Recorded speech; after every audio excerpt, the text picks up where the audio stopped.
Hello, welcome to क्यूलेक्स। तो हम रेशियो एंड प्रोपोर्शन के क्वेश्चंस कर रहे थे। चलिए स्टार्ट करते हैं। पहला क्वेश्चन है अपना, एक फैक्ट्री में आदमी और औरत 3:1 के अनुपात में काम करते हैं। उनकी व्यक्तिगत दैनिक मजदूरी का अनुपात क्रमशः 4:5 है। यदि 15 आदमी रखे गए हैं और सभी का कुल दैनिक वेतन 510 रुपये है, तो सभी औरतों की कुल मजदूरी क्या है? तो जैसे जैसे क्वेश्चन में दिया गया है वैसे वैसे हमें करना है। मैं आदमी को लिखता हूँ मेन से M, अनुपात औरत को लिखता हूँ W से। क्या दिया है? 3:1। ठीक है, कोई दिक्कत? और क्वेश्चन में क्या दिया है? यदि 15 आदमी रखे गए हैं। आदमी कितने हैं? 3। यहाँ क्वेश्चन में क्या बोल रहा है? 15। तो 3 का भाई मान 15 है, तो गुणा 5 हुआ ना। ठीक, तो यहाँ भी गुणा 5 होगा। तो क्या मतलब हुआ कि आदमी तो है 15,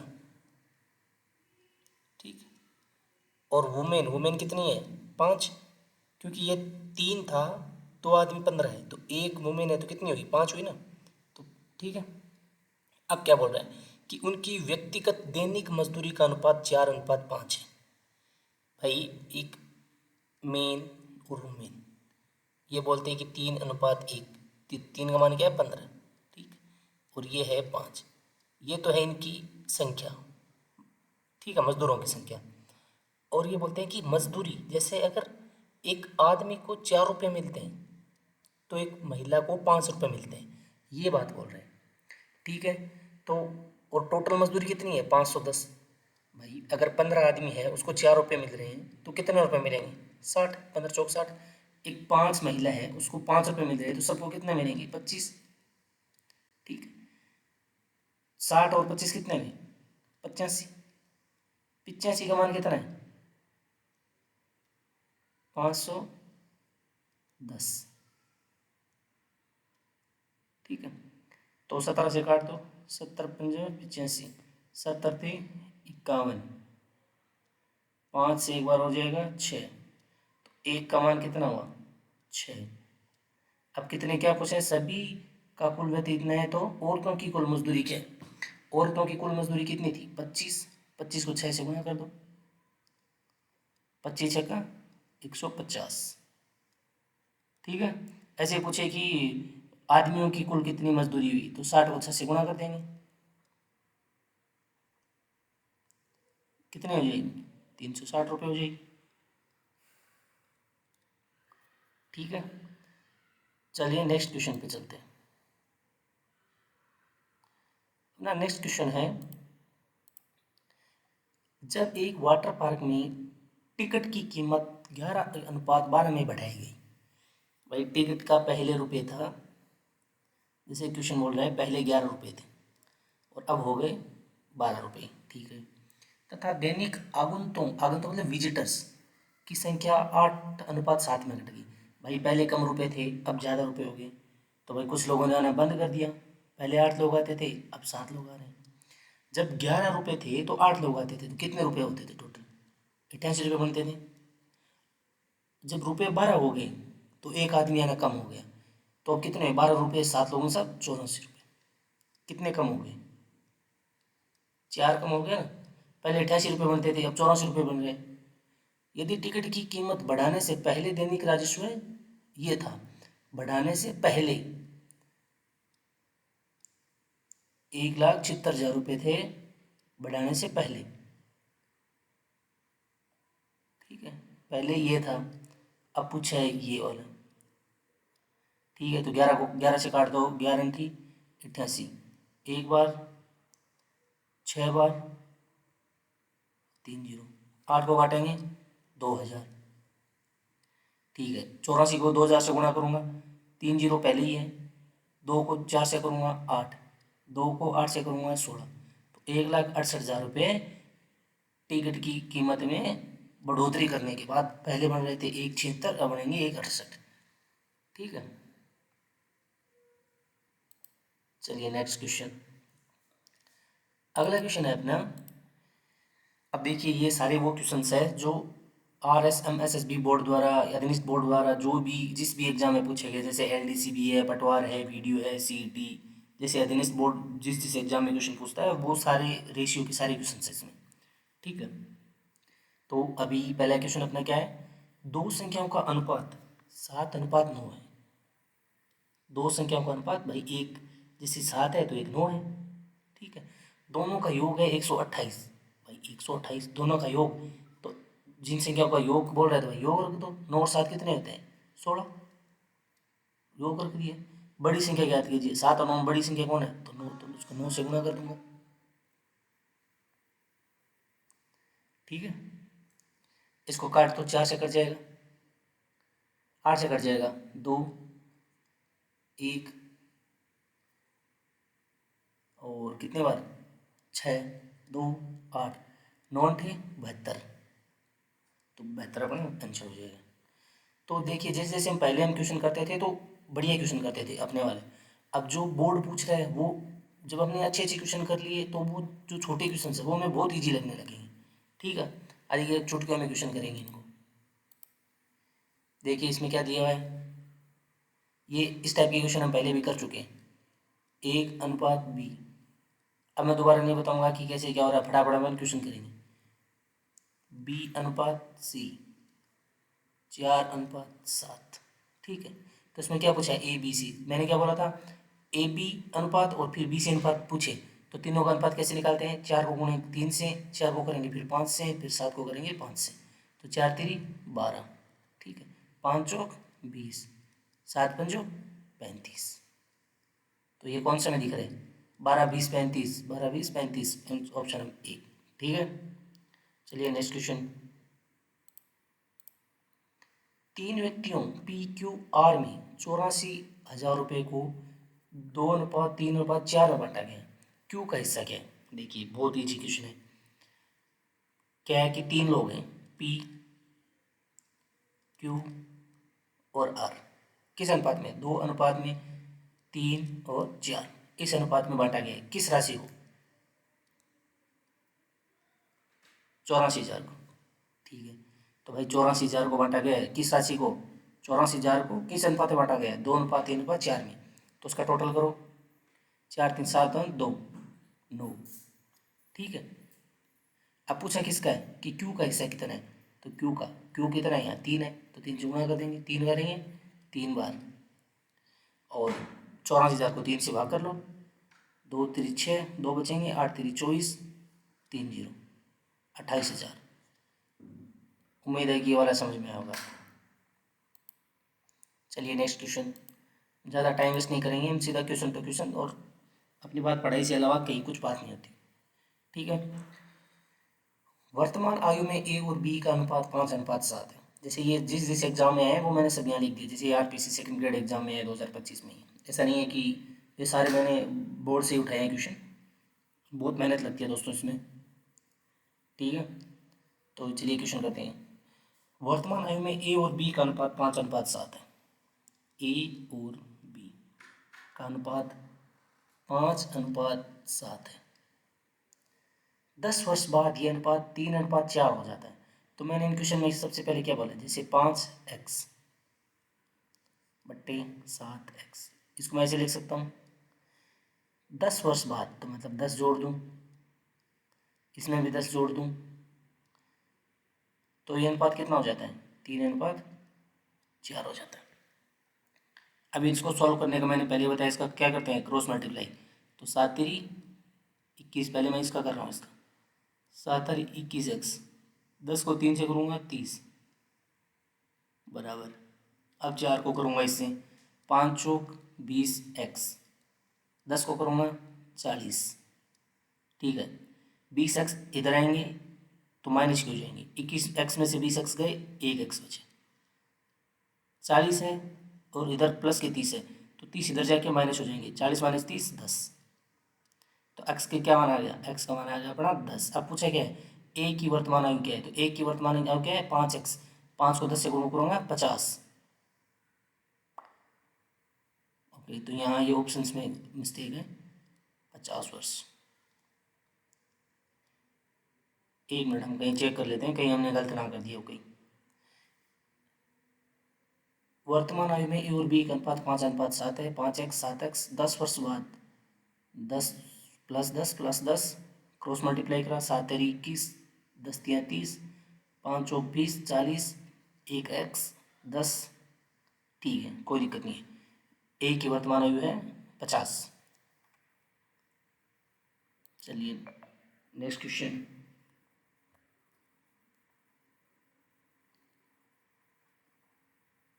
ओके, अपना ये क्वेश्चन है कि एक कक्षा में लड़कों और लड़कियों का अनुपात 4:5 है।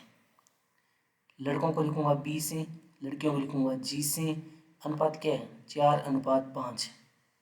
यदि 8 लड़कियां और 7 लड़कियां और जुड़ जाए तो वो पहले वाले क्वेश्चन की तरह करा। देखो 8x सॉरी 4x 5x ऐसे लिख सकता हूँ। 8 लड़के जुड़ गए तो लड़के 4x में थे ना, तो ये लो 8 जोड़ दिए। लड़कियां कितनी जुड़ गई? 7 जुड़ गई, ये लो 7 जोड़ दी। तो अनुपात क्या हो गया? अब हो गया बोल रहे 6:7। फिर वही बात है, क्रॉस मल्टीप्लाई कर दो। पहले मैं इसको कर रहा हूँ इससे, 5×6 = 30, 6×7 = 42। अब इसको कर रहा हूँ 7×4 = 28x प्लस 7×8 = 56। यहाँ 30x है, ये 28x है। 28x इधर आएंगे, माइनस हो जाएंगे। 30x - 28x कितने? 2x। 56 में से 42 गए 14। x का मान कितना आ गया? 7। अब क्या पूछा है? प्रारंभ में लड़कों की संख्या कितनी थी? तो प्रारंभ में लड़के कितने थे? 4। 4 मतलब 4x।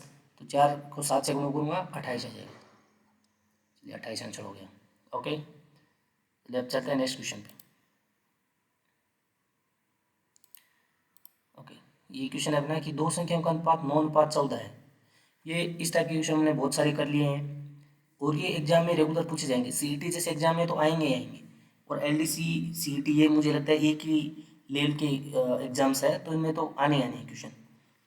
तो ये तो अपने फ्री के नंबर है। तो दो संख्याओं का अनुपात क्या है? जैसे दो संख्या थी, एक जैसे 9 है और एक है 14, इनका गुणनफल है। ठीक है, जैसे अगर योग दिया होता है, ऐसे बोलते हैं दोनों संख्याओं का योग है, तो भाई इसके नीचे हम दोनों इन संख्याओं को जोड़ के लिख देते। अगर देते कि दोनों का अंतर है तो यहाँ दोनों का अंतर लिख देते। अब सवाल क्या है कि इन दोनों संख्याओं का क्या है? गुणनफल है, तो हम तो यहाँ गुणनफल कर देंगे। छोटी संख्या ज्ञात कीजिए। 14 9 में से छोटी संख्या कौन सी है? 9 है। ठीक है, तो 9 को 9 से सीधा कट जाएंगे, ये दोनों 7 से कट जाएंगे। देखिए 7 2 14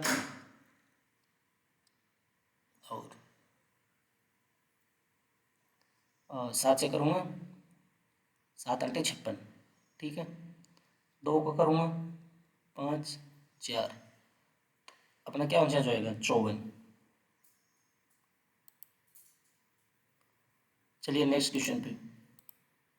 दूध और पानी का अनुपात 5:3 है। दूध, दूध को मैं लिख रहा हूँ मिल्क एम से, वाटर, पानी को लिख रहा हूँ वाटर से डब्ल्यू से। इनका अनुपात क्या दिया हुआ है? 5:3। यदि 16 लीटर पानी और मिला दिया जाए तो अनुपात 5:7 हो जाता है। जैसे भाई मैं, दो तरीके हैं इसके। एक तरीका ये है कि 5x/3x। ठीक है, तो 5x क्या था? मिल्क, और 3x क्या है? वाटर। अगर बोला 16 लीटर वाटर और मिला दीजिए तो भाई 16 इसमें ऐड होगा, तो अब अनुपात क्या हो जाता है? 5:7 हो जाता है। ठीक है, इसको कर दो क्रॉस मल्टीप्लाई। 7 को पहले मैं इससे कर रहा हूँ क्योंकि एक ही ऊपर, तो 7×5 = 35x। अब इसको इससे कर रहा हूँ 5×3 = 15x, 16×5 = 80। ठीक है, 35 में से 15 गया 20x, 20x = 80। x बराबर क्या हो गया? 4। अब क्या पूछा बताइए कि प्रारंभ में दूध की मात्रा कितनी थी? प्रारंभ में मिल्क 5 था, 5x, तो 5 और 20, तो अपना आंसर क्या हो जाएगा? 20। ठीक है, अब इसको मैं दूसरे तरीके से करके देखता। तो दूसरे तरीके से कैसे करता? जैसे 5:3 है, किसका? मिल्क और वाटर का। अब क्या बोलता है कि 16 लीटर वाटर मिला दिया जाए इसमें, तो भाई मैंने ये लो 16 इसमें ऐड कर दिया। अब क्या बोलता है कितना अनुपात हो जाता है? 5:7। इन क्वेश्चन में इस तरीके में एक चीज़ देखनी है कि जैसे यहाँ दूध की क्वालिटी चेंज नहीं हो रही, मिल्क चेंज नहीं हो रहा, तो यहाँ नीचे भी ये सेम होना चाहिए। ठीक है, इन दोनों को सेम करना है। अगर ये जो बदल नहीं रहा है उसको सेम करना है। यहाँ तो देखिए यहाँ भी 5 है, यहाँ भी 5 है, सब कुछ सेम है। तो 3 से 7 जाने में कितना चेंज है? 4। कितने जुड़े? 4। और हम रियल में कितने जोड़ रहे हैं? 16। तो 16/4 पूछा क्या है? दूध। दूध क्या है? 5। ठीक है, तो 4 से 16 चौक 4, 5 चौक 20, तो 20। ठीक है, चलिए नेक्स्ट क्वेश्चन। ए की आय बी से 20% तक अधिक है। ये मैंने प्रतिशत में भी बताया था कि जैसे बोले कि इससे अधिक है उसको 100 मान लेना। तो मैं बोल रहा हूँ कि ए और बी, तो बी को मैंने मान लिया 100। ए की आय बी से 20% अधिक है, तो 120 हो गया। इसको रेशियो में बदल लो, सिंप्लीफिकेशन कर लो, 6 और 5। ठीक है, बी की आय सी से 25% कम है। ओके, बी की आय सी से, सी को मान लो 100। इस बार बी कितना हो जाएगा? 75। 25 25 थी 75, 25 चौक 100। अब देखो ये पूछा ए अनुपात बी अनुपात सी, तो मैंने सबसे पहले ही अपना एक तो तरीका वो हो गया कि भाई यहाँ लिख लो, चलो उसी से करते हैं। ए अनुपात बी कितना? 6:5। ठीक है, बी अनुपात सी कितना है? 3:4। कैसे? 3 को 6 से, 3 को 5 से, पहले वाले को दोनों से करना है और लास्ट वालों को आपस में गुणा करना है। तो 6×3 18, 5×3 15, 5 चौक 20। ठीक है, तो इसका ये अनुपात हो जाएगा। यहाँ ये ऑप्शन गलती से हो सकता है, तो ये वाले 18 15 20 अपना आंसर हो जाएगा। चलिए नेक्स्ट क्वेश्चन, ये पटवार 2025 का क्वेश्चन है। तो ये सारे जो भी क्वेश्चन है मैंने ऑफिशियल वेबसाइट से जा वहाँ से उठाए, तो इसमें कोई भी वो नहीं है कि गुमराह करने वाली कोई बात नहीं। ठीक है, यदि R रुपये को ए और बी के बीच A/C अनुपात B/D के अनुपात में विभाजित किया जाता है, तो ए को कितनी राशि प्राप्त होगी? भाई अपने पास टोटल राशि क्या है? ए है, सॉरी आर है। इसको किस अनुपात में बांट रहे हैं? A/C प्लस B/D, इस अनुपात में बांटा। टोटल भाई इतना हुआ, टोटल राशि इतनी है, तो टोटल ये हो गया। अब मुझे ए को कितना मिला? तो ए को क्या अनुपात है? A/C, तो मैं गुणा कर दूंगा A/C से। इसका नीचे एलसीएम लेंगे, कितना क्या हो जाएगा? C और D, एलसीएम आ गया। तो यहाँ से एलसीएम लेके उसको सॉल्व करना आता है ना आपको, तो C से C गया, यहाँ क्या आ जाएगा? AD। इस बार D गया, ठीक है, तो क्या हो जाएगा? B और C, ये ऊपर अपना R का R रहेगा। ठीक है, और गुणा AC। ठीक है, अब देखिए जब सॉल्व करते हैं तो सबसे नीचे वाला ऊपर चला जाता है, तो CDR बट्टे AD प्लस BC गुणा A/C। तो C को C से काट दो, तो ऊपर क्या बचा? ऊपर बचा ADR बट्टा AD प्लस BC। तो क्या है? ADR, एक और 4 में है, फिर AD, AB नहीं AD, तो अपना ए नंबर ऑप्शन C हो जाएगा। ठीक है, उम्मीद है कि समझ आया होगा।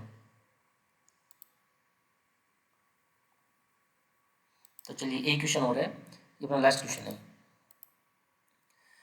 अमन ने M रुपए से व्यापार शुरू किया, तो अमन को मैं लिख रहा हूँ ए से, और कितने रुपए? M रुपए। 2 महीने बाद चिराग को मैं लिख रहा हूँ C से, कितने रुपए के साथ? M/2 रुपये के साथ। आप समझते चलिए। और 1 महीने के बाद प्रवीण को क्या लिखूंगा? P से। 3M, कितने रुपए के साथ? 3M रुपये के साथ। समझ लो, 1 वर्ष के अंत में, ठीक है, ये इन्वेस्टिंग का क्वेश्चन होता है। ठीक है, इसमें क्या होता है कि 2 बंदे या 3 बंदे मिलके कुछ रुपए इन्वेस्ट करते हैं, और अंत में उसका प्रॉफिट या लॉस जो भी होता है वो दिया होता है, तो उस बेस पे क्वेश्चन होते हैं। ठीक है, इसमें बोल रहा है कि अमन ने भाई व्यापार शुरू करा, और 1 वर्ष के अंत तक, तो इसने भाई 12 महीने अपने पैसे लगाए। ठीक है, हर महीने को सॉरी 12 महीने तक इसने पैसे लगाए रखे। 2 महीने बाद, तो ये 12 महीने में 2 महीने घटा दो, तो इसने 10 महीने लगाए। और इसके 1 महीने बाद तो इसने 9 महीने तक अपना पैसा लगाया। ठीक है, अब देखो इनका जो सबसे पहले है ना, इनको इसको रेशियो में बदल लो, जो इनकी राशि होती है। तो एम एम एम एम एम तीनों जगह कट जाएंगे। यहाँ क्या है, यहाँ है 1, यहाँ क्या है 1/2, यहाँ क्या है 3।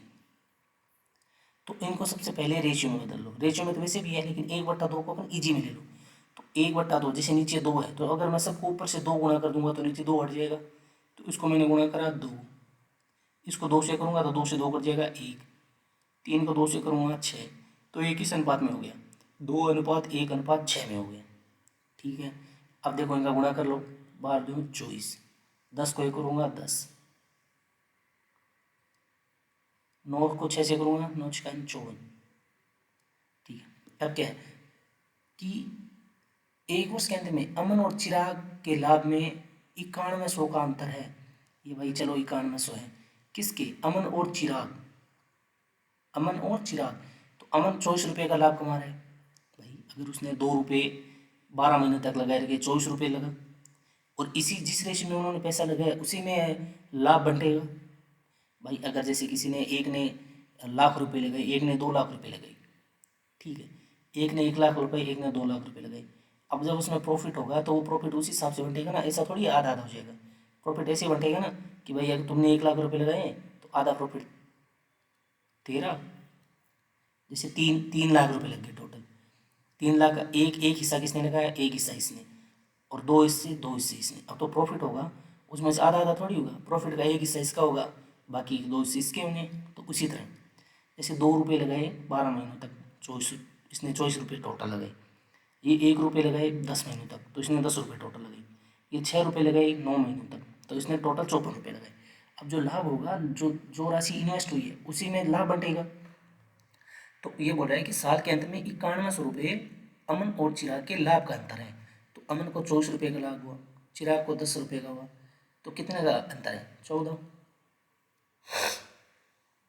अब प्रवीण और चिराग के लाभ लाभ में अंतर कितना होगा, तो प्रवीण को कितना 54, चिराग को 10, तो कितना 54 में से 10 गया 44। तो सबसे पहले एक चीज़ देखो, 44 है, 44 में क्या छुपा है 11 और 4, तो जो भी आंसर होगा वो 11 का मल्टीप्लाई होगा। ठीक है, 6 3 9 8 4, ठीक है, ये अपना आंसर हो जाएगा। ये भी मैं आपको बताऊंगा कि 11 से मल्टीप्लाई करते हैं तो क्या होता है, कैसे आता है, ये भी एक दिन समझाऊंगा आपको। इसको सबसे पहले काट लो, 7 2 14, 13 संती 91, 2 को 22, ठीक है, 2 जीरो ऑलरेडी है, 22 66, 66 का 6, 22 और 6 28, 286, ये अपना आंसर हो जाएगा। ओके, तो चलिए यहीं अपना रेशियो के क्वेश्चंस ख़त्म करते हैं। रेशियो के सभी पी वाई क्यू अच्छे अच्छे क्यू आई क्यू, ऐसे कुछ क्यू आई क्यू थे जिसको कराने कोई मतलब नहीं था, बहुत ईजी थे, एक ही टाइप के क्वेश्चन थे। जैसे वो अंतर लाभ वाला, वो अंतर और जोड़ का, गुणनफल का, वो मैंने सब एक दो क्वेश्चन, अच्छे अच्छे क्वेश्चन ले लिए। अगर आपने ये कर लिया तो आप नहीं फंसोगे कहीं। तो रेशियो को आप पूरा मानिए, आप पढ़ने को रेशियो को 20 दिन में पढ़ लीजिए, लेकिन सीईटी और एलडीसी एग्ज़ाम जैसे एग्ज़ाम्स के लिए इतना इनफ है। अब आप रेशियो की पीवाईक्यू या फिर आपको जो क्वेश्चन लग रहे हैं वो आप लगाइए इस टॉपिक पे। ओके, और अगर आपने यहाँ तक देखा है तो आपको बहुत बहुत धन्यवाद। और आपने अगर कुछ अच्छा सीखा है तो प्लीज़ सब्सक्राइब जरूर कर लीजिएगा। धन्यवाद।